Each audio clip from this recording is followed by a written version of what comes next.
I want to take the opportunity and speak to fathers today. It's just another opportunity, a reminder to address who is this father. A man is known by his faith, by his action, and by his words. When my wife was given labor, the last child, and you stay there for a couple days, maybe 2 days, the first day or something. Definitely they need to work on the father's beds there, but whoever stayed at the hospitals. So nurse comes in and I start to kind of engage and say, tell me a story that stands out. You've been a nurse here and it's a unique place. Women give birth, and tell me what stands out. She says, there's one story that stands out. This lady comes in, she's about to give birth. She gives birth and some man comes in. The birth was heavy and difficult and needed a lot of attention. The woman is tired, the mother's tired, and the man is there sitting on the bed, and he's absent. He's on the phone, and he's just there. And they kept ringing the light, the help light. And I would come in, and they say, please change the diaper. She's like, I understand the mother just had a baby, and she has no strength to change the diaper. So I would change the diaper over and over, and I thought, man, this is a great opportunity to teach the new father how to change the diaper. And she turns to this man who's on a phone, probably a father of this child, and says, let me help you understand how to change a diaper. It's simple. And he didn't talk to her all the time. He looked at her, he got up and left. And he never came back. It's like such a sad story. I want to take an opportunity to talk about fathers. What does it mean to be a father today? And a month ago, I'd be fair, because a month ago I spoke on Ruth, an excellent wife. What does it mean to be a wife? Today I would like to talk about her husband, Boaz. As I studied that book, the book of Ruth, and there's this figure. He's not the main figure, but he's Boaz, but he's there, right? The main figure is Ruth. But behind the scene is Boaz. So there's no better example for us to see what does it mean to be a man, what does it mean to be a husband, what does it mean to be a father, than example of Boaz. In the first point, looking at Boaz, we could say a man stands out by his faith in God.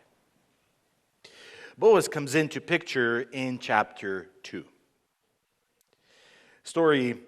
The book of Ruth begins with these words, and a certain man of Bethlehem in Judea went to sojourn in the land of Moab, and his wife with his 2 sons.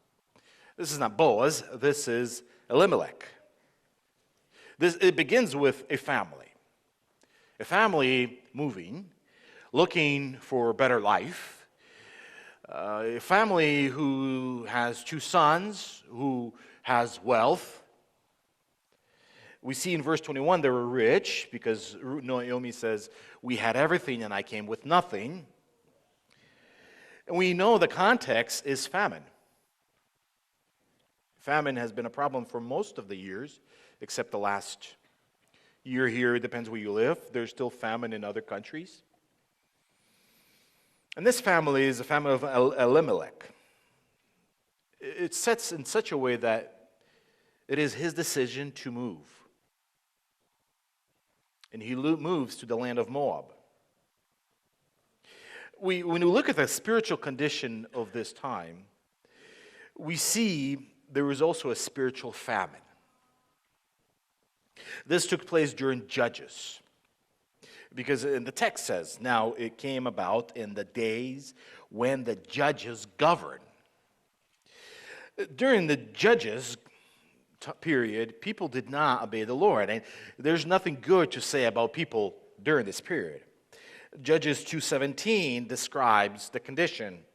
People did not listen to their judges. They played the harlot, often other gods, and bowed down to them. They turned aside quickly from the ways of their fathers, had walked and obeyed the commandments of the Lord. Judges 2:19 But it came about when the judge died, they would turn back and act more corruptly than the fathers in the following other gods to serve them and bow down to them. They did not abandon their practice in stubborn ways. And Judges 21:25 characterizes it as a whole. In those days, there was no king of Israel. Look what it says. Everyone did what was right in the eyes of the Lord. No, in their own eyes. Everyone did what was right in their own eyes. Not the eyes of the Lord. In other words, people did not move by faith. People live by fear. People live by their knowledge. People live by pragmatism. What is best, you do. The time of Judges began in 1350 BC, and it ends when Saul became a king. About 300 years. This is 300 years of Israel. God gave the law to Moses in 1450 BC. So they had 100 plus years of the law. They had instructions how to live. When we look specifically to God's instructions, in his law, he points out that Israel should not marry, go and seek prosperity from the land of Moab. Deuteronomy 23:6. You shall never seek their peace or their prosperity all their days. And Elimelech does exactly this. He does exactly the opposite of what God has instructed. Very early in the story, very short, Elimelech dies in verse 3. 83 verses, the book that describes, and in the third verse, Elimelech dies.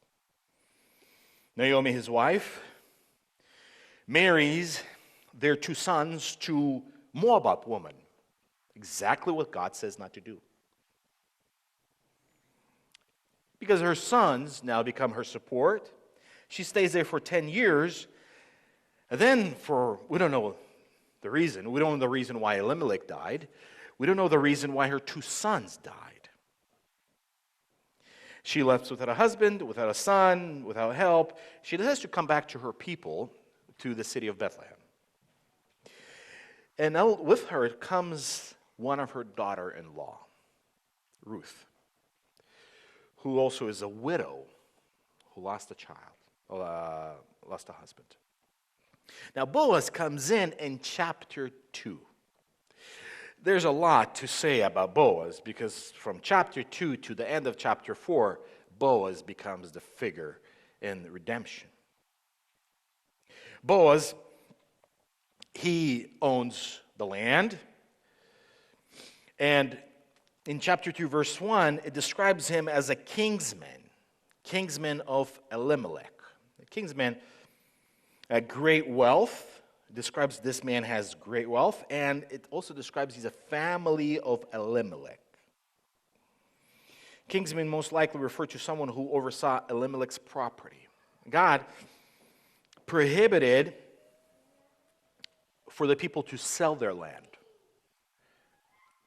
In Leviticus 25:23 to 27, he says you can't sell the land permanently. If the person dies, there should be a time where they could be redeemed. Somebody can come along and buy back and build up the name.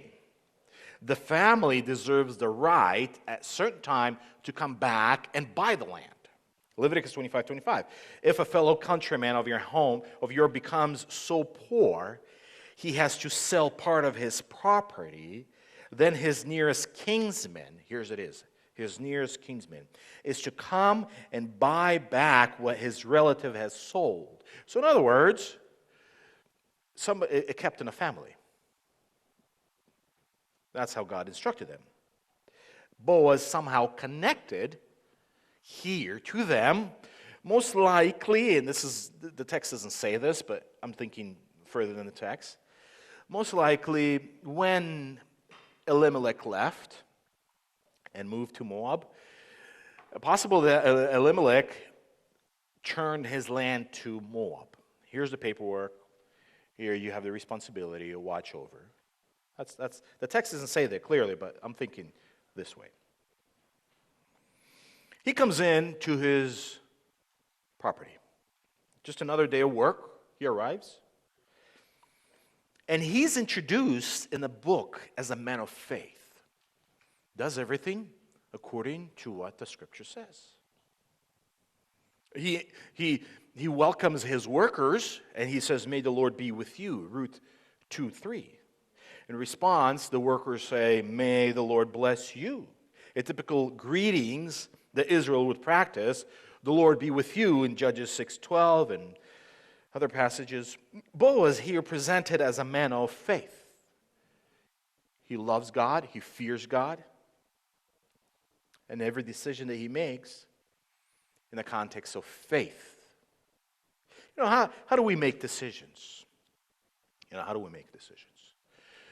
We wake up, and it could be a strategic decision that we thought long ago, and where we're going to do, what we're going to buy, and we planned out, we talk to people, and then we make a decision. Sometimes we make a decision, we wake up and says, "Hey, I'm going to go and do this, I'm going to go buy this," and you go to a store, and you, based on your emotions and your feelings, how do you make decisions? He makes decisions on faith. What does the scripture say? He's not a man who would be driven by impulses. Very important. If a man is driven by impulses, he's an unstable man. And a woman is trying to figure out how to control this man.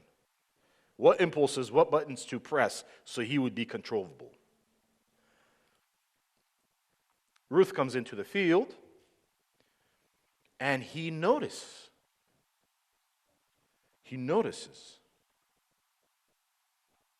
And when he speaks to her, he says this, Ruth 2:12, "May the Lord reward you, your work, and your wages, full from the Lord, the God of Israel, under whose wings you have come to seek refuge." Like, he speaks to this woman, and he brings God. This is God's oversee, God's in charge, God rewards. He approaches her through faith, and he definitely speaks of his convictions. May the Lord reward your work. Your wages be full from the Lord, under whose wings you have come to seek refuge. This is a man of faith.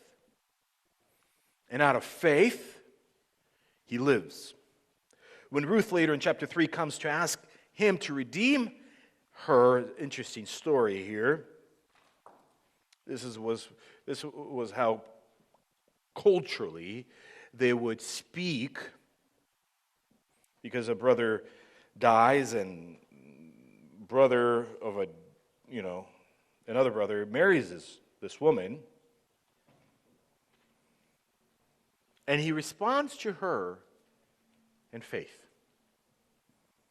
You catch me at a bad time, I might not respond in faith. I'm bad mood and everything's falling apart. You catch Boaz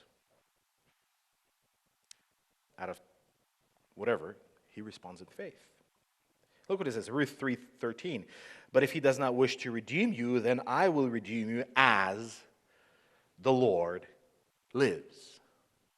Again, he brings the Lord. This man fears the Lord. His decision comes from the Lord. Who was this man, Boaz? Well, he was a typical Israelite who was trying to live a life of faith. We see he's not an elder. In chapter 4, we see he kind of distinguishes himself from being an elder. He's a typical hard-working Christian. But he's a man who is driven by faith. If a man is not driven by faith, then he's driven by his instinct. He's going to be driven by his logic. He's going to be driven by his lust.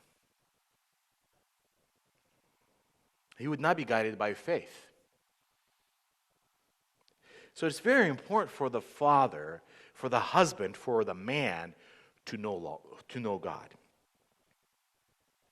To make a practice that every decision we make is according to faith. If a father makes a wrong decision, the whole family suffers. And mother's trying to rescue the father's decision. She's trying to cover the father's error. And usually she kind of pulls the family if the father makes one after another wrong decisions. Now, mother in her nature takes on this leadership person. And she's trying to control the situation. Why? Because the man is not making the right decisions. And he's making decisions out of his nature. You know, man by nature is a stubborn man. He's an evil man. You know, he not only ruins his life, he ruins the life of those who's around him. So by nature, those who grow up, they are evil. That's what the scripture says. Every person is sinful. And today we could see culture is set up in such a way that we congratulate the fathers and we raise them on Father's Day, but behind who leads the home is the mother. Tragedy. Most family is this way. In contrast, here we see Elimelech and Boaz.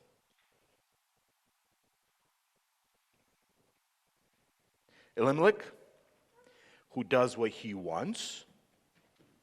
Boaz, who does what God wants. You see the difference? Elimelech does because he's a businessman. He's trying to go and seek prosperity in the land of Moab. And Boaz, who stays. Both are suffering during the famine. Both people are suffering. To say a man of faith doesn't suffer, no, he does suffer. When the war happens, you got the wicked and you got the righteous suffering. To say the man of faith doesn't suffer, no, that would be that would be an illusion. Man of faith suffers. He also goes through pain and suffering. But what difference than a man of faith is that he responds based on his belief. If we're a husband, a father, if we're a man, we'd need to be looking like Boaz. You know, if we would compare ourselves, fathers today, who would you look like more? An Elimelech or Boaz? Who would you look like more? An Elimelech or Boaz? So second, a godly man, a father, stands out by his actions. And we see this in how Boaz responds. Ruth tells Naomi when they return back to Bethlehem, and she says, Ruth 2:2, please let me go to the field and glean among the ears of the grain after one is whose sight I may find favor. Like, poor people, they would go after the harvest and they would pick up whatever's left. I don't know if you ever picked up what was harvest after. The only experience I had is picking blueberries when I was 14. Whoever picked blueberries or raspberries, pick their hand. Anybody pick blueberries? Yeah. I mean, you have this harvest and you picking up and you're seeing the tree that is full of blueberries and you go. But if you have to pick blueberries after somebody went through, there's nothing to pick. It takes more work. It takes more effort. And the poor people usually do that. She understands they need to eat. And God commands in Leviticus 19:9-10 that when they would collect the harvest, they would leave some of the grains behind for the poor. Can you imagine God instructing people? Can you imagine God instructing you do your business, 10% you do to the poor. You're going to say, oh, that's going to be a big budget cut. God connects. You're collecting a harvest. Leave some to the poor. Here it says, you shall leave them for the needy, for the strangers. I'm the Lord your God. Ruth is a widow. She's poor. She's a survival. She's grieving. In fact, we see Ruth being opposite of Elimelech. Interesting. Looking at the comparison in this. Look, Elimelech was an Israelite. He was a Jew. Ruth is a Moabite. Elimelech had wealth. Ruth has no wealth. She's poor. Elimelech had spouse and kids. Ruth had no one. The difference between them is one saw help from the people of idolaters, another saw help from the people of Israel. One saw help on their own, another saw help from God. She came with nothing and became rich, wealthy, prosperous. Her name been read for years, thousands of years. Elimelech came with everything and lost everything, even his own life. And the Bible says this story in such a way that Ruth stumbles to the field. Verse 3, she happened to come to the portion of the field belonging to Boaz. Coincident. Happened to come speaks of a chance. Like it wasn't her strategic mind thinking, we have a relative who's Boaz, I'm going to go on his field. No, she's thinking, well, I need to collect some grain. I need to go gather some stuff because we're poor. We need to eat. So I'm just going to go and look whoever is kind, right? Whoever I'll find favor.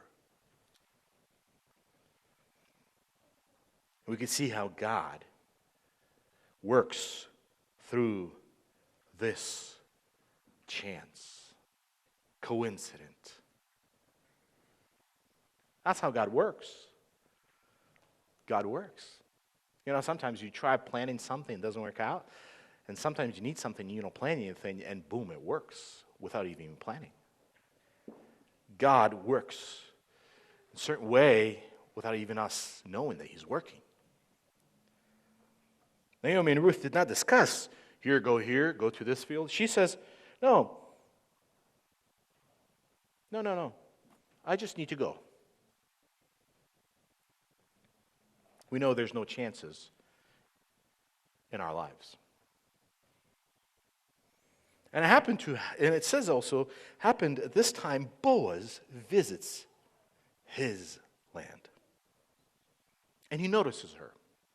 This is where we see Boaz as a person. He says, who young woman is this? Maybe she's dressed differently. Maybe she's wearing a grieving cloth. She's poor.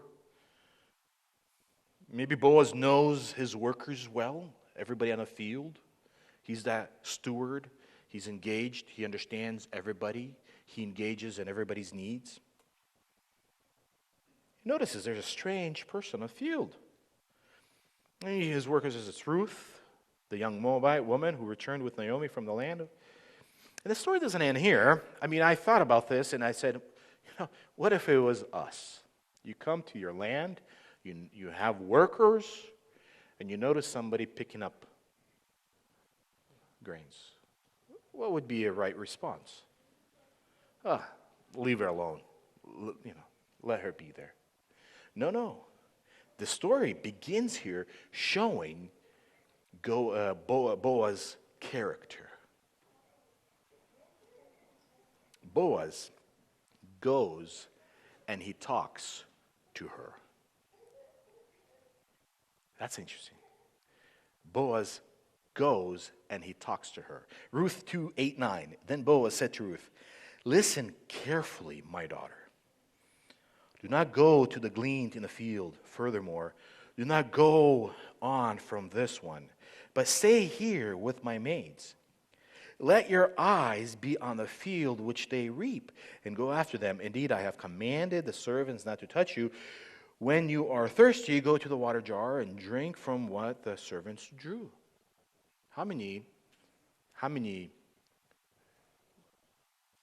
bosses during those days would go and talk to the poor people on the field this way? He engages. She's a widow. And he does this out of his concern for her. She's not his maid.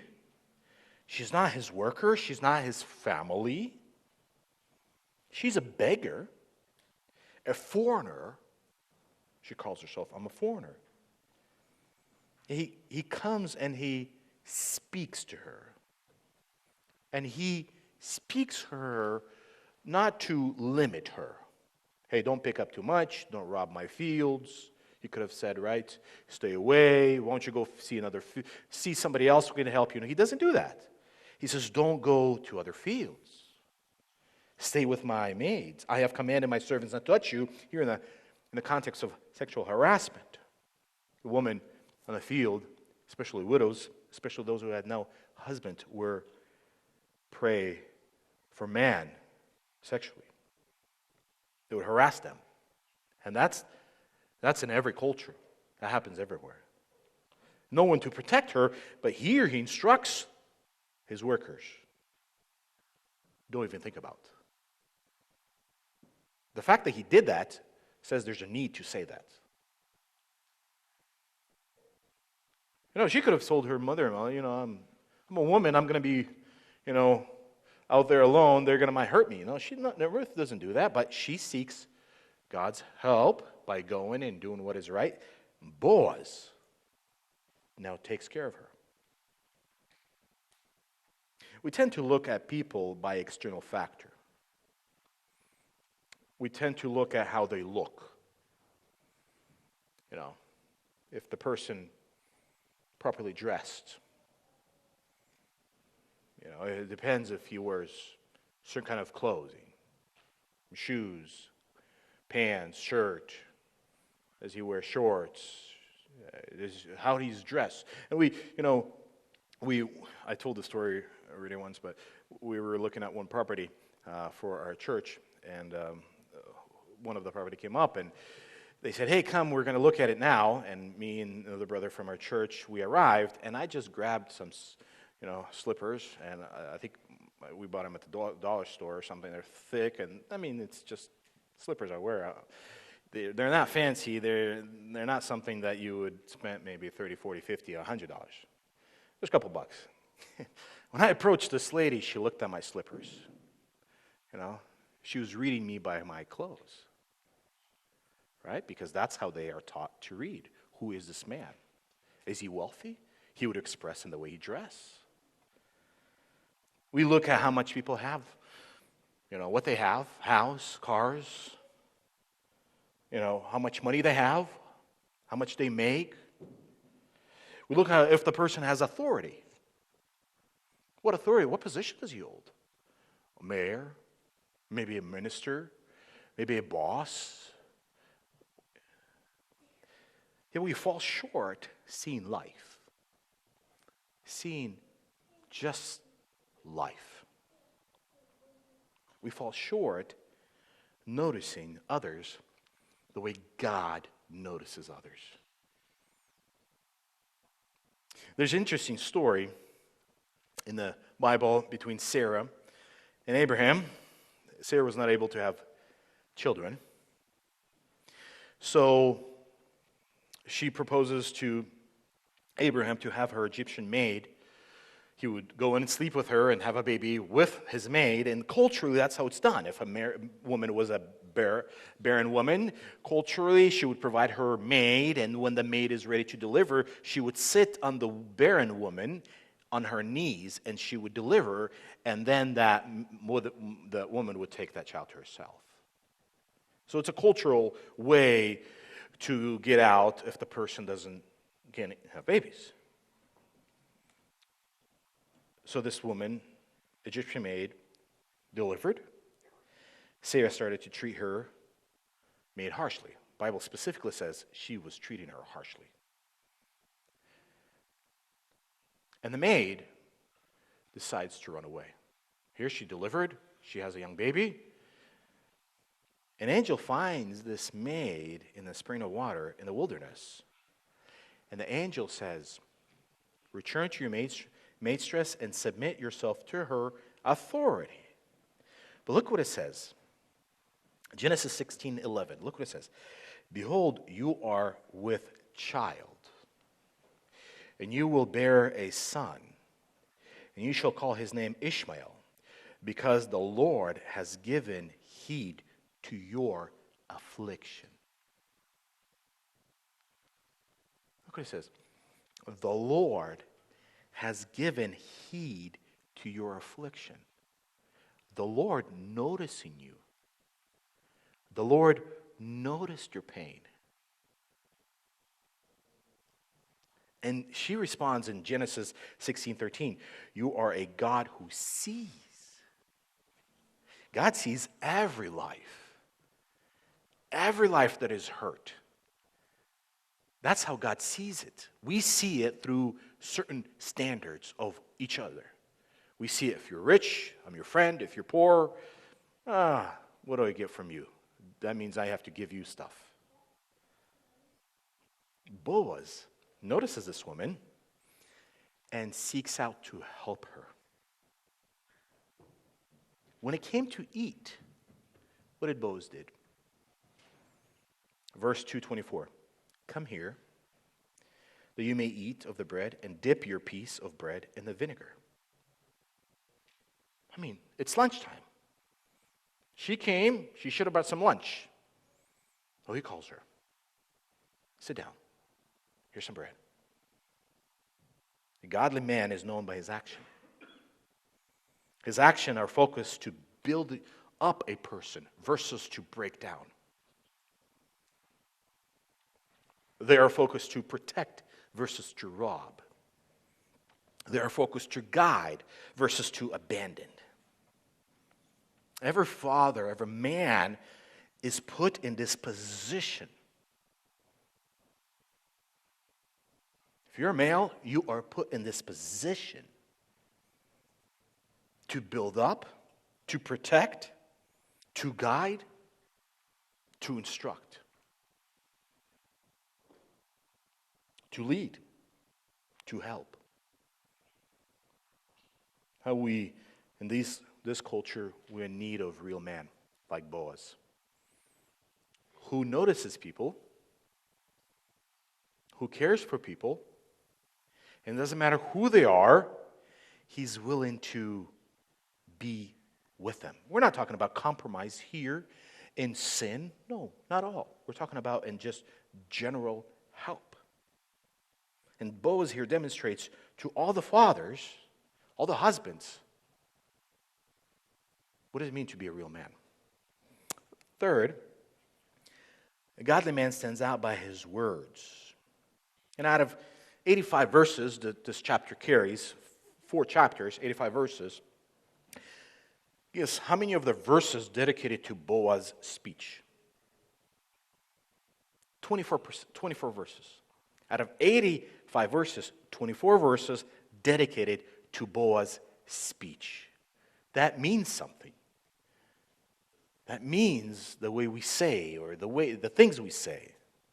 That's almost like 30% of the book dedicated to Boaz's speech. That's a lot. 30%. And Ruth, from her perspective, characterizes Boaz this way. Look at Ruth 2:13.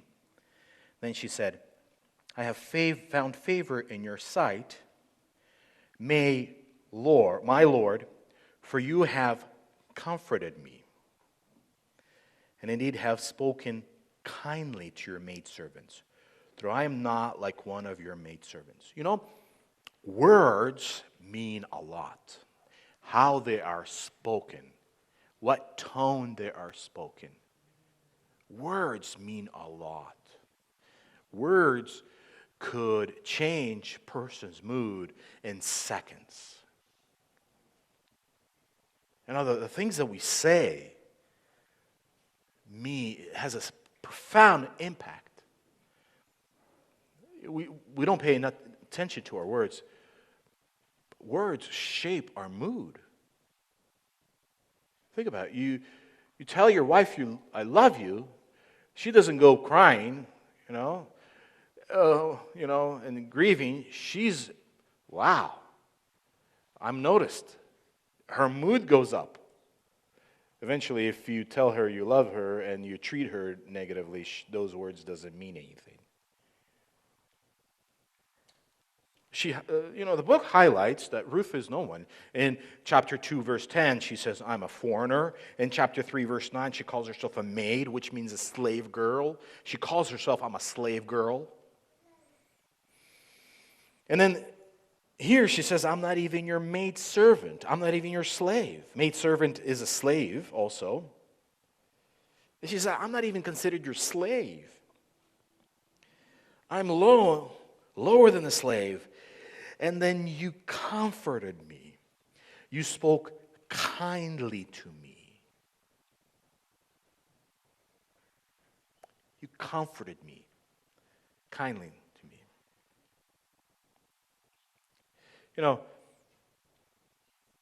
We have a tendency that sometimes rudeness shows this strength.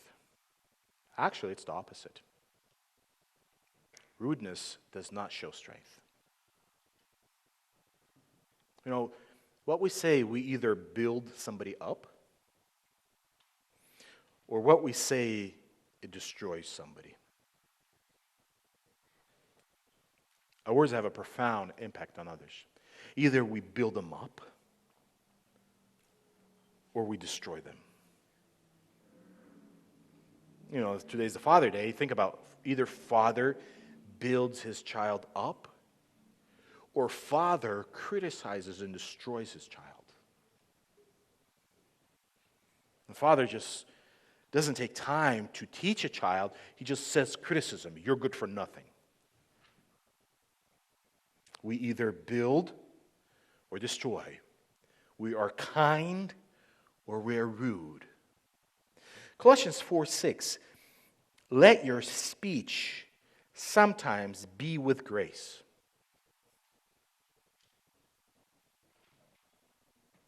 Let your speech always be with grace. What does it mean? That means you have a good mood or a bad mood. That means you get paycheck or didn't get your paycheck. That means you're sick or not sick. It's a challenge for men when they get fever, right? They have a hard time serving because when they get fever, it's like the end of the world. It's kind of a joke around men. When they get fever, they don't want to do anything. Woman have fever, she does everything.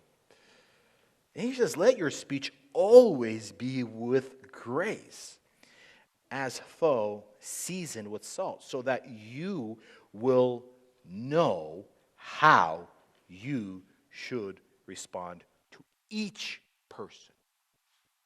Each person.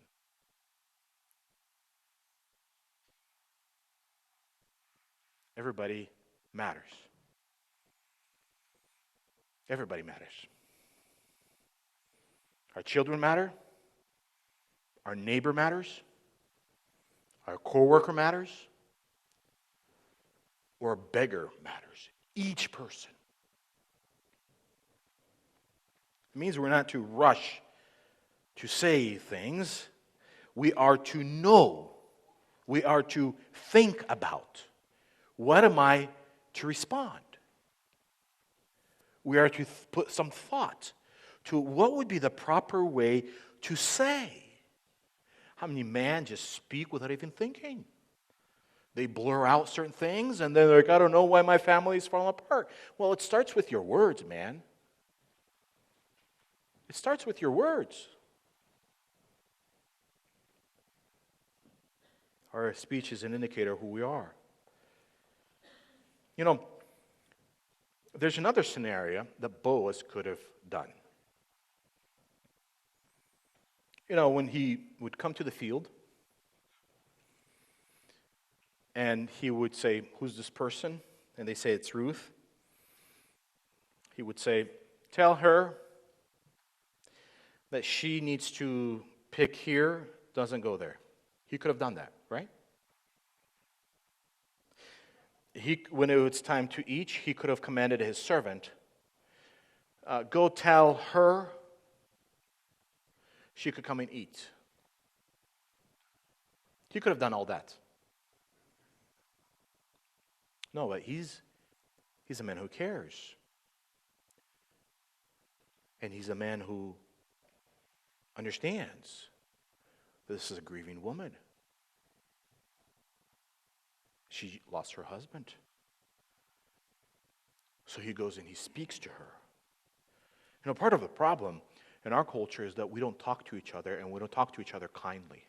And our mental breakdown happens. There's a kind of a psychology, practice of speech therapy, or not speech therapy, but that you come and you talk it out. It's not a speech therapy, but there's a way it's called. You come and talk it out. The counselor or whatever, the psychiatrist, he just listens an hour. And by person talking it out, he resolves his problem. You pay money, you sit on the couch, and the counselor's there, and he just listens. I mean, we need to talk. We need to engage.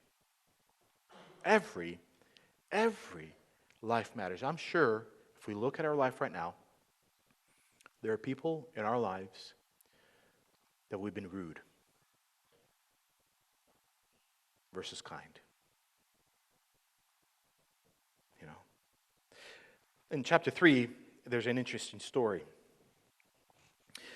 Naomi tells Ruth, "Wash yourself, put special perfume, put your best clothing." What does that mean? She means you need to be attractive, right? It doesn't mean, just go the way you are. Your hair is down and messy and you smell, go talk to Boaz. No, you need to be attractive. I mean, there's kind of like this skill here. It's not bad for a woman to be attractive, specifically for her husband. There's nothing wrong for a woman to smell good and look beautiful. And every woman needs to take care of herself. So Naomi says, "Hey, prepare yourself, be attractive, and go tell to Boaz to redeem you." Basically, she says, go tell her to marry you. There's some property that we have. He would buy the property back, and he would, this is part of the deal, package. And she does that. She prepares herself, goes, sees where Boaz sleeps. This is not a seduction here, or seducing here. This is the way that they would culturally wake people up. She comes and she lays next to his feet. She doesn't lay next to him. She lays next to his feet. She opens his feet. This is how you wake a person up. Some people say, "Oh, she's sexually trying to seduce him here." Not at all. We don't see that in this text. She's trying to get his attention. She wants to speak to him. When he wakes up at night, Ruth 3:9, she says, "I'm a Ruth, your maid. Spread your covering over your maid, for you are close relatives." She's proposing him to marry her. That's clear indication. And here, Boaz wakes up at night. If you are awakened at night, what is your typical response?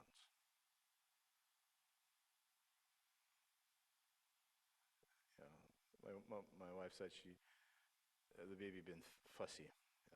God gave me a good sleep so I could sleep through the times when babies are cranky. And she says the baby is fussy, and 5 times, whatever it is, teething or sick or stomach. And the woman is just so tired. She's like, I'm tired. I want to sleep in. And me as a husband, I have to say, okay, during the day, the baby's sleeping, go get some nap. Go get some sleep. The proper way to say. He could have responded, come on, Ruth, at night. Come during the day. Seems like somebody's listening here. Why do you have to wake me up? Get away from me, he could have said, right? This is my tent. But look at Boaz's response. Ruth 3:10.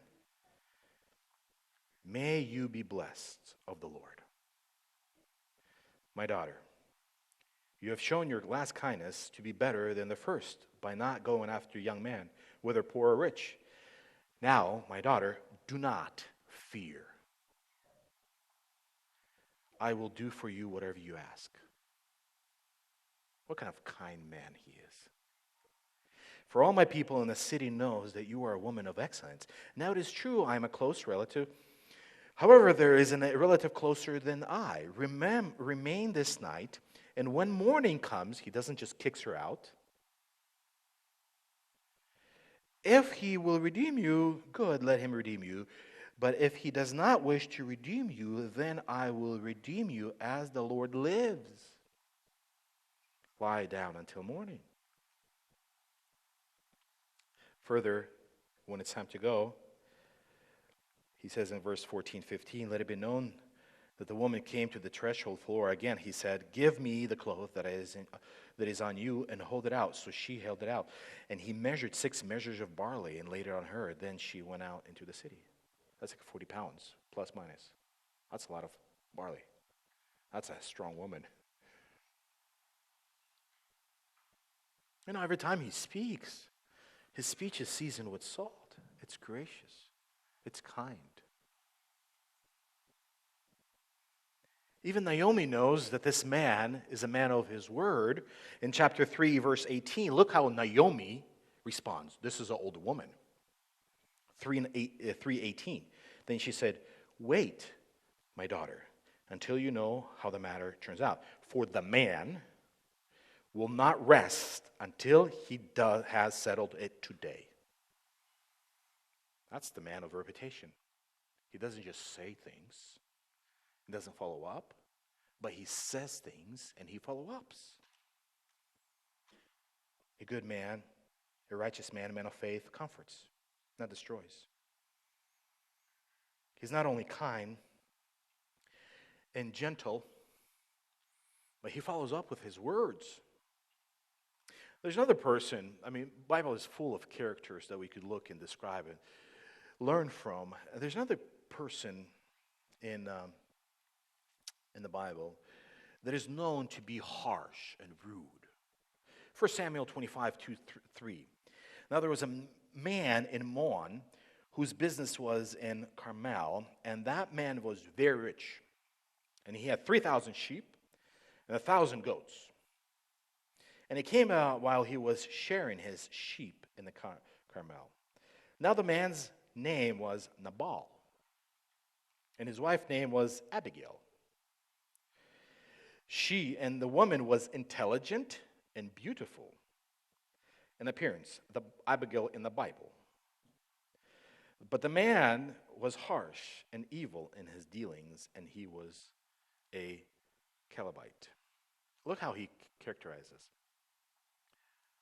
Man was harsh and evil.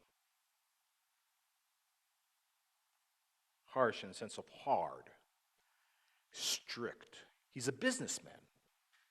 Here we have Boaz, a businessman, and here we have Nabal as a businessman. Kindness is the opposite of harsh, strict. It has a trait of being agreeable. A kind person is agreeable. Notice those two things. It doesn't mean we have to be agreeable in sin. A kind person is agreeable. And here it characterizes this person as harsh and evil. The story goes this way, that David protects his flock. He's hearing that Nabal's having a feast, and he's hungry. David's hungry. He protected his field. And David said in 1 Samuel 25, 5-8, go to Carmel, visit Nabal, and greet him in my name. And thus you shall say, have a long life. Peace be with you, and peace be to your house, and peace be to all that you have. 3 times peace. Now I have heard that you have shears. Now your shepherds have been with us, and we have not insulted them, nor have they missed anything all days they were in Carmel. Like, we haven't stolen anything. They were there, we were protecting. They have their sheep, they have their goats. We did everything right. Ask a young man, and they will tell you. Like, go confirm that. Therefore, let my young man find favor in your eyes, the way Ruth was looking favor in people's eyes. Please give whatever you find at hand to your servant and to your son David. He wasn't asking much. This guy's like, just whatever. You're celebrating. We've been kind. We protected. We guarded. If we weren't there, maybe somebody would come and steal, and then you get less. Whatever you find at hand. Nabal responds this way. But Nabal answered David's servant and said, who is David? And who is the son of Jesse? There are many servants today who are each breaking away from his master. Shall I then take my bread and my water and my meat that I have slaughtered for my shears, and I give it to man whose origin I do not know? I mean, David is not Ruth. David is a powerful man. He's a warrior. He's a soldier. He has an army with him. Right? And this man wasn't thinking. Ruth is no one. You insult Ruth and nobody's going to know it. Right? The poor was treated so bad, they can't even defend themselves. And he's known to be wealthy. 3,000 sheep walking around. 1,000 goats running around. I mean, give 50 sheep and you'll still have enough. They gave less. Nabal said, here, have it. Thank you for protecting. Protect us further. Thank you for doing what you're doing. Send my greetings to David. But we know what happened. He pushed him away. The servants came back. David got an army of 400 men. It's not an army right now. You know, an army there, they didn't have a gun. They responded on muscles, on tactics. You know, these were warriors. They would go in and they would destroy, one person would destroy hundreds and hundreds of people. He gets 400 men with a sword on their camel and marching to Nabal's area. Abigail, his wife, where she stands out here, takes 200 loaves of bread, 2 jugs of wine, 5 sheep. 5 sheep. Just 5 sheep out of 3,000. 5 measures of roasted grain, 200 cakes of figs. Rushed falls down and pleads with David. He says, please, because she understands that this army would not only destroy Nabal, it would destroy people around him. Look at what's happening with Gaza. What, 1 million people or something dead? Yeah, they're trying to get rid of terrorists, but they're killing, next to terrorists, kids, infants, babies. Because terrorists are with their gun telling them to stay there. Abigail understands this, that he would come in and he would slaughter. The house of slaughter. So he wakes up, Nabal. He's no longer drunk. Abigail tells him, David came to seek your life. Finally sing. And it says his heart died within him, so he became as a stone. 1 Samuel 25:37. I think he had a heart attack. You know, speech is a reflection of who we are. We don't have to be hypocrites. We don't have to lie. No. We don't have to say one thing and then totally do the opposite. Nabal characteristics was harsh and evil. This is how he held his business. This is how he's characterized. Boaz was kind. If we were to kind of look at Boaz's life and say, like, this is a man of faith, this is the man of action, this is the man of words. There's lots of things to look and see as an example. But people in the book of Ruth did characterize who this man is. He marries Ruth. They live happily life after. God gives them the child Obed. And people look at Obed and they say these things about Boaz. Ruth 4:15.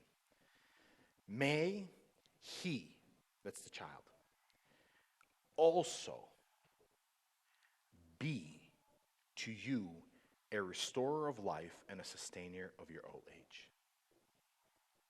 They're talking about Boaz here. May this young boy grow up and be just like Boaz. Apple doesn't fall far from the tree. Children are the reflection of their parents. What we pour into our children, that's what we're going to reap. What we sow, we reap. A good man restores, an evil man destroys. A good man speaks kind, an evil man speaks harsh. A good man blesses, and a blessing to those who are around, an evil man pushes everyone away and uses everyone. And Boaz serves to us as example. If we, men, are harsh with our wives and with our kids, if we are harsh with others, we need to repent. That is not the right way to live. Rudeness doesn't resolve the conflict. Rudeness destroys. Maybe at a short time, you think you won. But over a long time, you have lost. We need to go to our wives, to our kids. Maybe you've been harsh to somebody that you've been thinking about now. And ask forgiveness. Ask forgiveness before God. Because first of all, we're not living up to who we are. God gave each husband responsibilities. Each man a responsibility. If you're a man, you have responsibility. And that is to restore and sustain life. Restore and sustain life. Ephesians 4:31-32 says, let all bitterness and wrath and anger and clamor and slander be put away from you. Get rid of that. Along with all malice. Verse 32. Be kind to one another. Tender-hearted.